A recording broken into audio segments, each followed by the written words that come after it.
పసి పిల్లవాడు నవాడు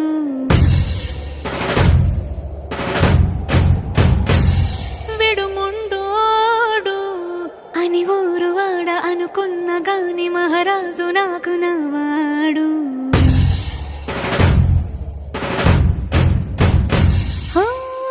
మాట పెడుసైనా మనసులో వెన్న రాయిలా ఉన్నవాడిలోన దేవుడెవరికి తెలుసును నాకన్నా